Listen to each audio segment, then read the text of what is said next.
Walker, what's up, brother? Let me know if you can hear me.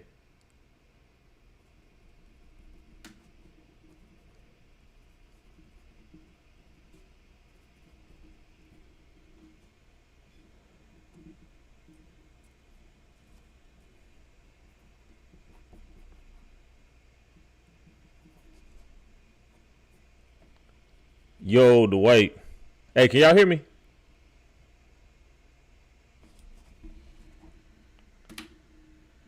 Yo, can you hear me, bro? Brock won't answer a question to save his life.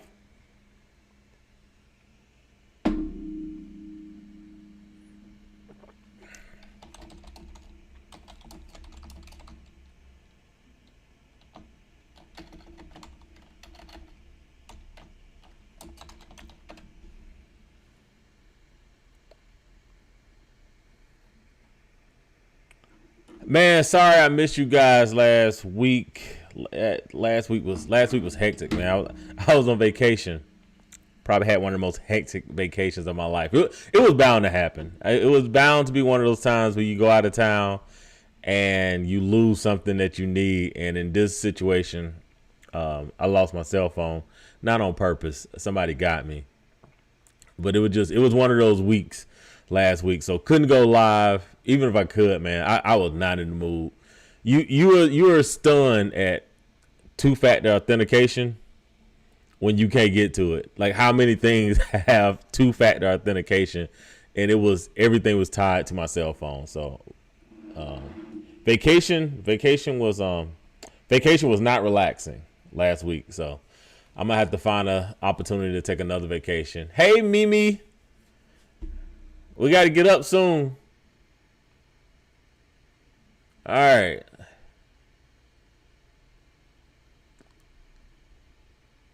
So I'm assuming everybody can hear me tonight because no one has said I can't hear you. So tonight is actually going to be pretty interesting. I know we do the talent acquisition tip of the week every week. I got to kind of skip it tonight because we're going to be running short on time because I got a video clip that I'm going to play. And we're going to talk through it, and that video clip is about 33 minutes. I doubt if we make it through the whole video clip, and I have several that I want to actually go through. So I got a really good talent acquisition tip of the week. Do not post political stuff under your real name online. Create some burner accounts. I really do not have burner accounts, but I also try not to be vengeful, hateful, and petty because I'm old. So I typically don't try not to do that. But if you are actively politically engaged online, they're about to start going through your social media accounts. So if your account is public, take it private today. Write down a note right now. As soon as you get off the live, go lock your profile down. Change your name on your profile. If you post it, even if it's things that you think are correct, right? Like, even if you're like, I'm anti-racism, I'm anti-discrimination. Yeah, that's done. That's done. Everybody's getting it off right now. So if you have your real name tied to your social media, go change your real name right now. Lock your profile down. If you're friends with people that you work with on your social media profiles, go and delete and block them right now. All right. Yeah, LaShawn said I don't even post anymore. I don't blame you. I typically tend not to. Yeah, well, Bronco, you still have freedom of speech at this point, right? Because, the government isn't knocking on your door if you post something crazy. I don't know how long that's going to last, though, since they're deputizing everybody in ICE now. But it's a different time. It's a different time. And the best news I can give you guys is, even when times are bad, even when they are, crazy governments, authoritarian regimes like, Russia or, any kingdom that has a king, you can't, like, if you go to Dubai, you can't go and post nothing crazy in Dubai about the Prince of Dubai, the King of Dubai. You can't. They'll kick you out right then and there. So that exists in other places in the world. Look like it's coming here to a certain extent. We'll see how the 2026 election goes. See how the 2028 election goes. But I have zero faith in Democrats. I've said this numerous of times.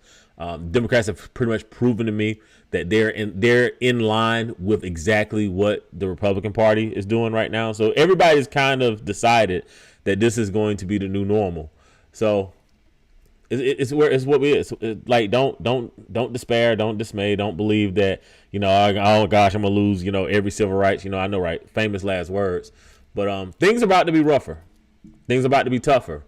And matter of fact, it's a good place to start. You guys, if you listen to the pod long enough, probably since the last election of Joe Biden is when Black Dads Club probably came to be. So prior to that, probably did not hear me say this, but let me take out somewhere real quick here. I'm gonna read something to you real quick here.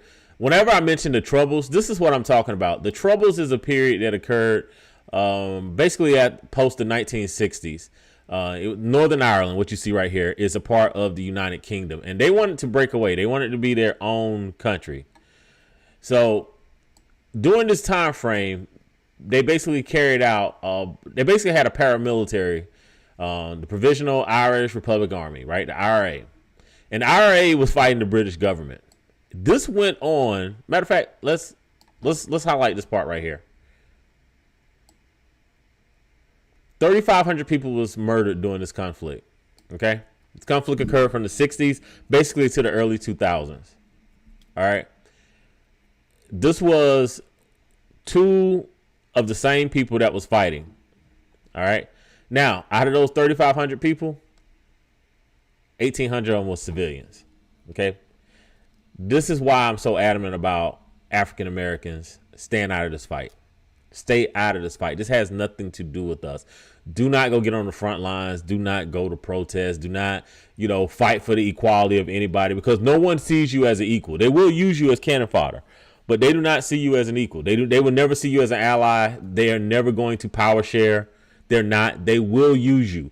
And Black Americans in this country has been used as a buffer between the far right and the far left, pretty much since, we could say emancipation, but even prior to emancipation. The ideal of emancipation was because blacks were serving as a buffer between the far right and the far left. This is an opportunity for us to stay out of it. And I'm showing you why to stay out of it, right? It's because out of those 3,500 people that was murdered, only a third of them was British security forces. And only 16% of them was paramilitary, right? Which was the IRA, right? Over half were civilians. Stay out of the front lines on this, folks. And I want, and again, and this is the thing that I really want to show y'all.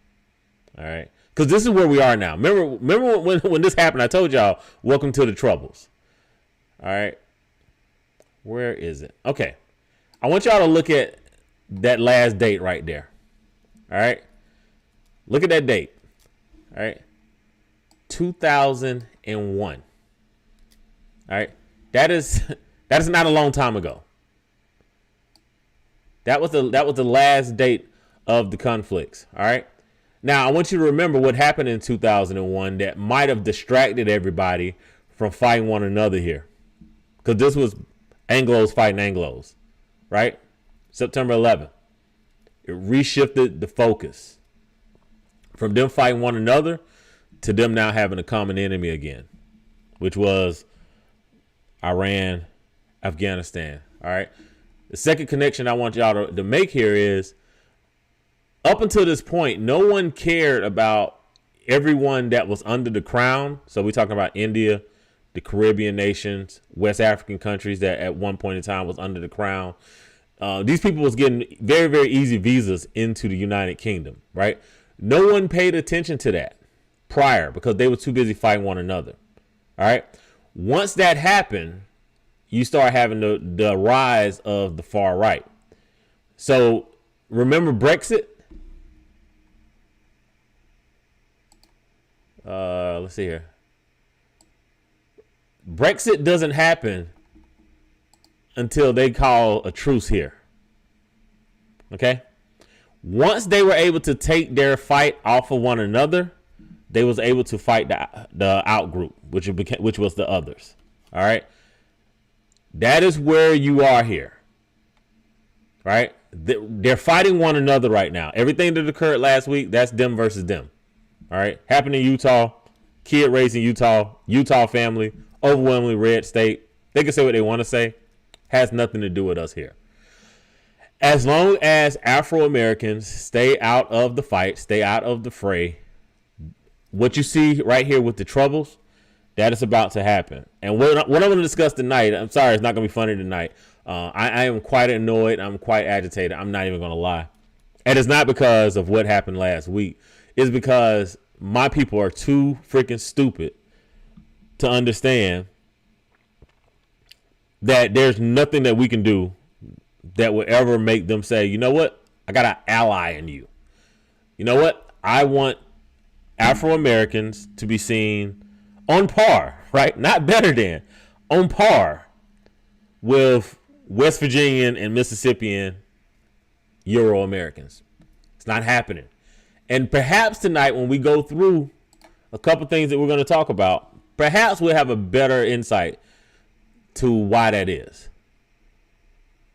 Let me read the comments. Let me go through the comments real quick here. They're definitely lying and fake fighting it. Yeah, they look, they need you to get involved because both sides need to distract the other side with you.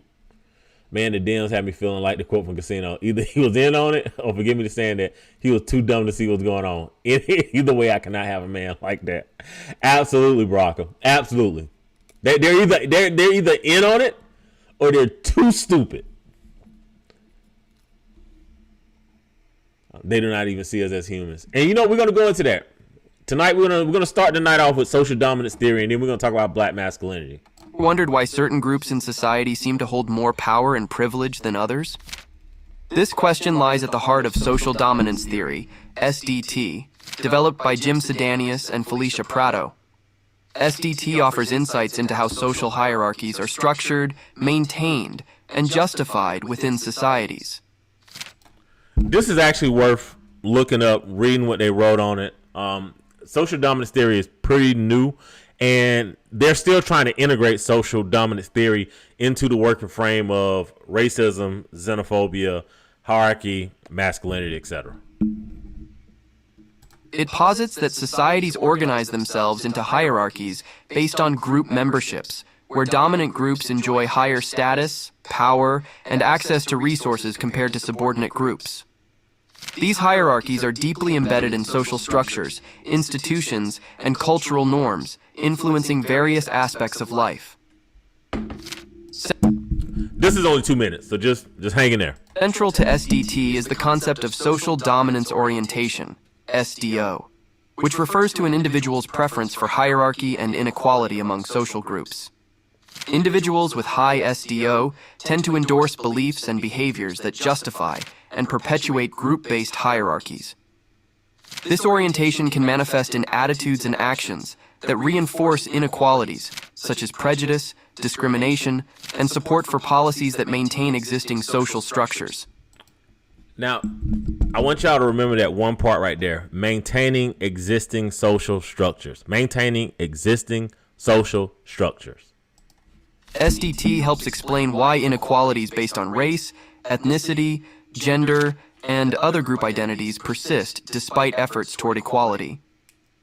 Dominant groups often exhibit prejudice and discrimination towards subordinate groups to maintain their position of privilege within the hierarchy. This can result in unequal access to opportunities, resources, and social rewards, perpetuating cycles of disadvantage for marginalized groups. Historically, SDT has been used to analyze injustices such as colonialism and slavery, where dominant groups systematically oppressed and exploited subordinate groups for economic gain and control. In contemporary society, it continues to inform our understanding of persistent inequalities and social conflicts rooted in group-based hierarchies. By examining the dynamics of dominance and subordination, SDT provides a critical lens for addressing systemic barriers to equality and promoting social justice initiatives. Critically, SDT has faced scrutiny for potentially oversimplifying complex social dynamics and overlooking individual agency and resistance to oppression. Scholars continue to explore ways to integrate SDT with other theories and perspectives to provide a more nuanced understanding of social hierarchy and change. This ongoing research aims to enhance our ability to confront and mitigate the effects of social dominance, fostering more inclusive and equitable society. All right, we can stop right there because the end of this is bullshit. There's not going to be any fostering of any inclusive or equitable societies, and the reason why that will not happen in the United States of America is because the Democrats and the Republicans are the same party. They're the exact same party, right? When the executive branch says they do not know it's their responsibility to enforce the Constitution, right? And the other party just they don't play that on loop. They act like they also act like they did not hear that. They're in on it. All right. Everybody's in on it. All right. So this fostering a more inclusive, equitable society, that period is done in the United States. And it became very apparent to me that it was done in the United States because typically blacks in this country have been the genocidal testing ground, right? Like how far we can go into society. Like what will society put up with and not put up with, right? They test that in the black community, right? They can't go directly to Euro Americans, right? They test it because quite simply I used to think that no one cares, but it's becoming apparent that no, they do care. The problem is low key they how can I say this? Low key they feel like you're better than them, right? So it goes back to what I've been saying a lot of. Every accusation is a confession, right? So what's happening is, and we're going to go into it tonight because I found actually I didn't find it. Dr. Tommy Curry reposted a very good video on why black masculinity is so threatening. And before we go into that, I want y'all to just check out real quick. If you have a moment, go to Torian Walker's page, Dr. Tommy Curry.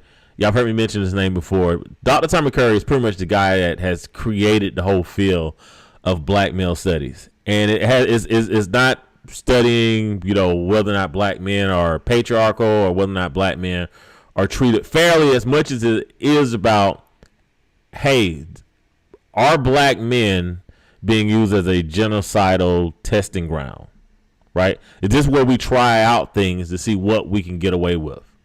And I'm going to start this video. It's not a video. It's an audio. If you have a moment, if these next two clips I'm going to play, listen to them tomorrow in your car on your way to work, right? If you listen to it at work, please, for the love of God, put your headphones in. Please do not play this from your computer at your job. Please, matter of fact, don't do it from your work computer. Do it from your cell phone, okay? Make sure you have your headphones in. But I want y'all to listen real quick to what Dr. Tommy Curry says right here. Everything you said and all the data, as I said at the top of the show, points to the severe disadvantages that black men have in the United States.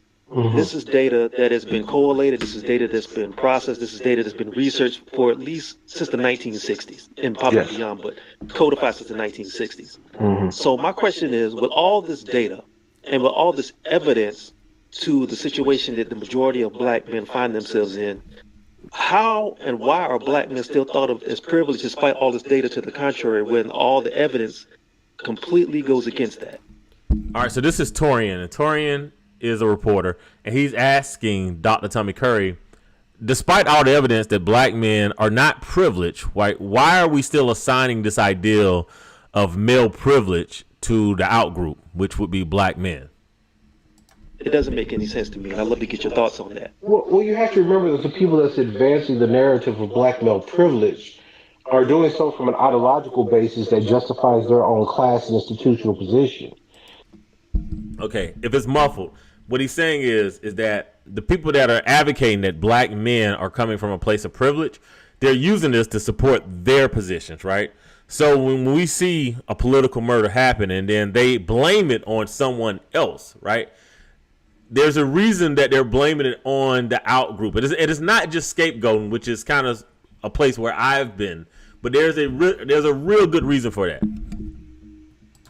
When you go into black neighborhoods and black communities, black people are not rushing to take the place of black men by any stretch of the imagination. Within our own working class communities, we understand that black men are not privileged and that they're institutionally targeted.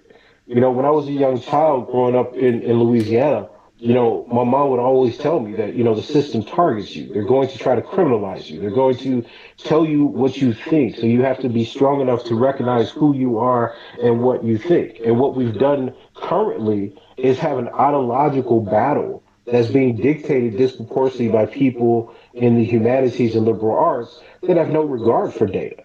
Right? I mean, you have to remember, right? The attack on liberal arts in the United States by the right is almost solely on the basis of its ideological currents, right? So the notion isn't that liberal arts itself is useless. The argument is liberal arts is useless because it's a leftist political agenda, right? And that's very important because before the 1960s, liberal arts was not a liberal political agenda because it was interested in building up kind of the core foundations of white supremacy, right? You studied European languages, French, German, Greek, Latin, because these were evidence. This was evidence of the superiority of white civilizations over all other civilizations. It's not until the Harvard Report after the Civil Rights era where people were being disrupted, right, from the Vietnam War and the Black Power and Civil Rights movement, that there were certain kinds of core curricula that were put in place at universities that privileged theory and certain forms of deconstruction and literary analysis over political and economic analysis.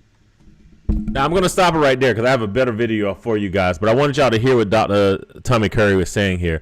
Basically, he's saying that prior to the 1960s, there wasn't a mass study, but during the 1960s, something transpired here, right? So when we make the connection, what's happening is in the 1960s, civil rights is happening, right?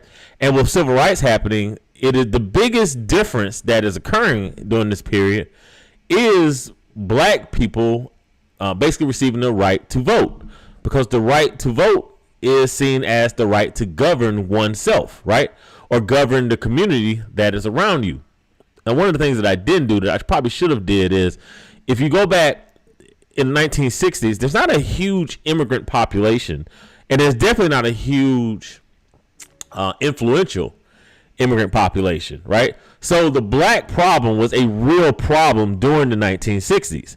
So the enemies that you would have as a community, right, because of the leaders that the charismatic leaders that you've developed, right, whether it's a Fred Hampton, Dr. Newton, a Dr. King, a Malcolm X, if you want to go back prior, a Garvey, a Booker T, for lack of a better person to use, Dr.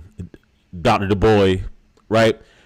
When you look at the charismatic men that is coming out of this movement, the black population at this time is much more substantial because there's not an immigrant population to really retard it, right?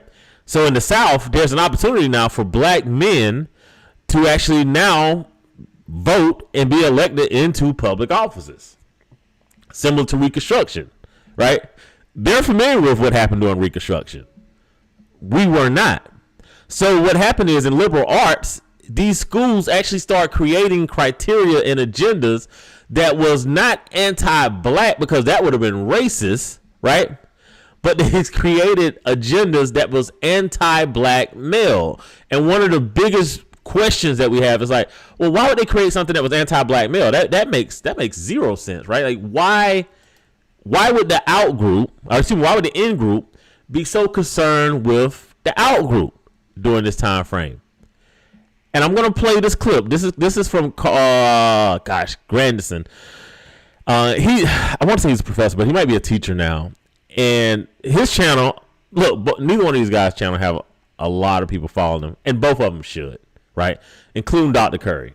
If you do not follow Dr. Curry, for the love of God, go on Twitter and follow Dr. Tommy Curry. You can follow BGR as well. You can follow Green Gorilla as well. These guys are probably some of the top theorists and professors when it comes to black male studies. They don't want that real black man in the office. And you know what, Barack, and we're gonna get into that tonight. We're actually gonna play this right here. This is probably one of the best videos I've seen breaking down why black masculinity is so threatening. Meaning, right? So an ethnic group evolved in a very certain spot to deal with very certain problems, and their body shape will vary. You got these West Africans who are really jacked with these big, a lot of quick jerk musculature. You don't see that over on East Africa very much. I'm Chris Grandison. Welcome to my channel, Xenogenesis, where I apply evolutionary psychology to black community issues. Now, if you want to know why black men cannot be given social equality, watch this video to the end so you get all the evidence.